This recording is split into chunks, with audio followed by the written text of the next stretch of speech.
Dan antara perkara yang perlu kita tahu juga, sebenarnya haiwan pemakanan ni asal-asalnya adalah halal. Al-aslu fil at'imah al-hil wal ibahah ma lam yakun dalilun ala tahrimiha. Itu kita nak kena tahu. Asal-asal perkara yang bersabit dengan makan dan minum itu adalah halal dan diharuskan. Melainkan jika ada dalil yang mengharamkannya atau melarangnya, baru tidak boleh. Sebab pemakanan ni dia bukan ibadah, dia muamalah, ada dalam ibadah. Sudah tentu kaedah dia dengan haiwan ibadah tidak sama. Kalau ibadah, al-aslu fil ibadah at-tahrim wal man'u ma lam yakun dalilun ala tahrimiha. Asal-asal ibadah itu adalah haram dan tertegah, melainkan jika ada dalil yang malam yakun dalilun ala masyru'iyyatiha, melainkan jika ada dalil yang mensyariatkannya. Jadi dia tidak sama dengan haiwan selain ibadah, termasuk pemakanan, kerana ia adalah bab muamalah. Di mana asal-asal sesuatu itu adalah harus. Di atas banyak nas sama ada daripada Quran ataupun hadis Nabi sallallahu alaihi wasallam. Kita boleh buka antaranya surah Al-Baqarah ayat 168, kata Allah, ya ayyuhan nas kulu mimma fil ardi halalan thayyibah. Wala tattabi'u khutuwatis syaitan innahu lakum aduwwum mubin. Kata Allah, wahai manusia, makanlah, minumlah, makanlah, kulu mimma fil ardi halalan thayyibah. Makanlah daripada muka bumi ini apa-apa yang halal lagi baik. Mana makan ni boleh makan apa saja, as long as dia tidak dilarang. Dan jangan kamu ikut langkah-langkah syaitan, kerana dia adalah musuh bagi kamu, kata Allah Subhanahu wa taala dalam surah berkenaan. Al-Baqarah ayat 168. Dan banyak lagi ayat-ayat yang lain. Ayat yang biasa kita dengar juga antara surah Al-A'raf. Dan saya pernah baca dulu ayat ini dalam hak ehwal datang ke masjid. Dulu kita ada bincang nak datang ke masjid macam mana. Antaranya ialah kita digalakkan supaya berpakaian dengan pakaian yang kemah, yang bagus. Di atas firman Allah Subhanahu wa taala dalam surah Al-A'raf ayat 31, kata Allah, khuzu ya bani Adam khuzu zinatakum inda kulli masjid. Wahai anak Adam, ambillah perhiasanmu tak kala kamu pergi ke masjid. Perhiasan ni ada dua lah. Satu, perhiasan yang wajib, itulah menutup aurat. Maksudnya bila kita nak pergi ke masjid, nak menunaikan ibadah kepada Allah Subhanahu wa taala, kata ulama, zinatakum adalah aurat, mana kena tutup aurat. Nak semayang tutup aurat. Dan sebagian yang lain mentafsirkan di atas zahir ayat berkenaan Allah Taala suruh kita mengambil perhiasan tak kala kita ke masjid, ialah kita berpakaian dengan pakaian yang elok-elok. Hatta Nabi SAW bila lihat sahabat pakai pakaian yang buruk, umpama yang diriwayatkan dalam Musnad Ahmad, dia pakai buruk je baju. Nabi pun tanya, ya fulan alaka malun, wahai fulan, kamu ni tak ada duit ke, tak ada harta ke? Ada. Aku ada unta, aku ada kambing. Alaka min mal? Qala na'am.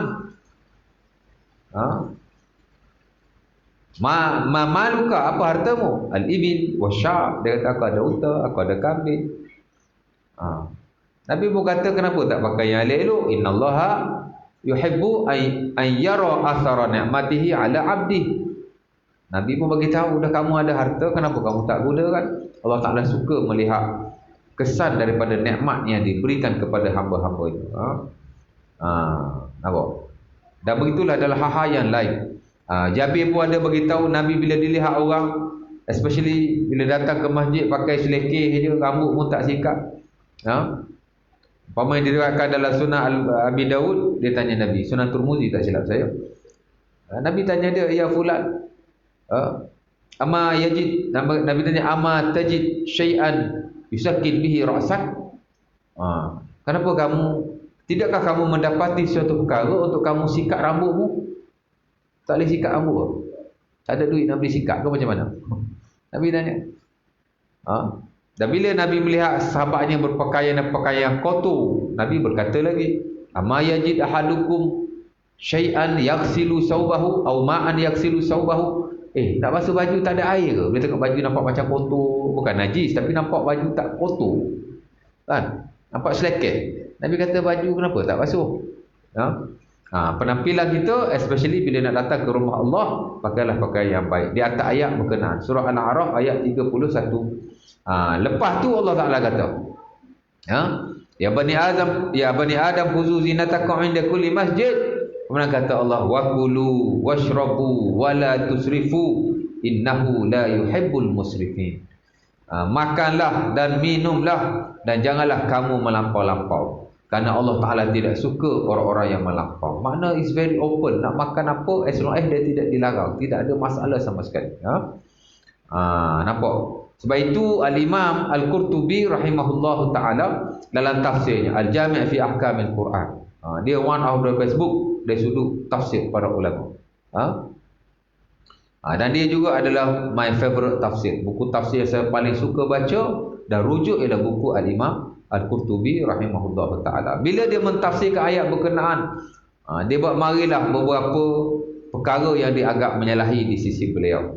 Antaranya apa yang ada dalam apa yang diamalkan oleh sebahagian golongan, antaranya orang-orang sufi yang melampau, di mana mereka tak nak makan daging, mereka tak nak makan makanan yang sedap-sedap, kononnya nak mengabdikan diri kepada Allah, tak nak makan makanan yang seumpama itu.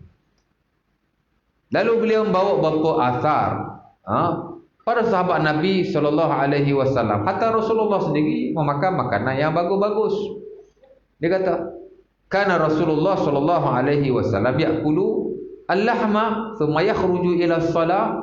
Wa kadzalika ashabun Nabi sallallahu alaihi wasallam yakuluna al-lahma wal 'inaba thumma yakhrujuna ila shalah.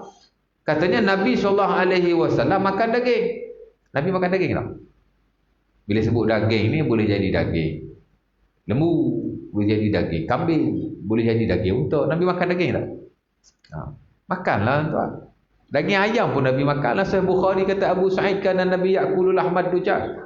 Nabi SAW memakan daging ayam. Orang kata makan daging kambing ni sunnah, kita pun makanlah daging kambing banyak-banyak kan. Saya kambing saya tak suka, saya suka makan ayam. Ayam sunnah juga kalau nak dilihat dari sudut naf. Nabi, oleh kerana Nabi makan kambing sunnah, makan ayam tak sunnah, pasal ada naf juga Nabi makan ayam. Kan? Kita duk faham atau kita biasa dengar makan daging kambing ni sunnah. Nampak? Tapi makan daging ayam tak pernah dengar kan? Tak pernah dengar makan daging ayam sunnah. Sama je. Ada riwayat Nabi makan ayam, ada riwayat Nabi makan daging. Kalau makan daging kambing, kalau makan kambing tu sunnah, makan daging ayam pun sunnah juga, pasal ada nafsnya. Tapi daging ayam tak timbul, tu saya pelik juga, tak timbul. Timbul daging kambing kan? Kau awak mula cerita makan daging kambing sunnah dulu, kau orang duk menaga kambing, saya tak tahulah. Makan je pun. Apa-apa yang boleh dimakan, selagi dia tidak dilarang, maka boleh dimakan. Jadi kata Al-Qurtubi, Nabi SAW memakan daging, kemudian dia semayang. Para sahabat Nabi SAW memakan daging dan makan anggur. Anggur ni kira makanan yang sedap lah. Dan mereka pergi semayang. Jadi dikata tidak ada masalah sama sekali. Ada pun golongan yang tidak menggalakkan manusia memakan makanan yang bagus-bagus dan sedap-sedap seumpama itu, dikata tidak menepati akan sunnah Nabi SAW. Nampak?